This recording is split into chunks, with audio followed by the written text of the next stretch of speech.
nhiều khi muốn hỏi lời sai dòng ta mãi hy vọng luôn luôn bên em như xưa.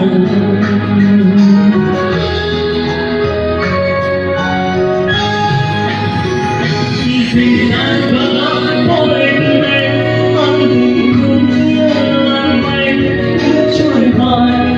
cứ phiêu sâu những tình em xa mãi tình anh vẫn mỗi ngày nhớ ta gì và chỉ vì nữa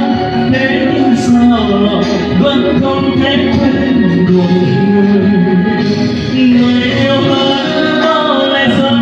muốn biết về lần thật đây chỉ riêng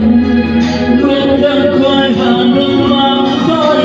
giận người yêu hơn sao lòng mãi không quên dù đã em cứ trong mộng cứ luôn về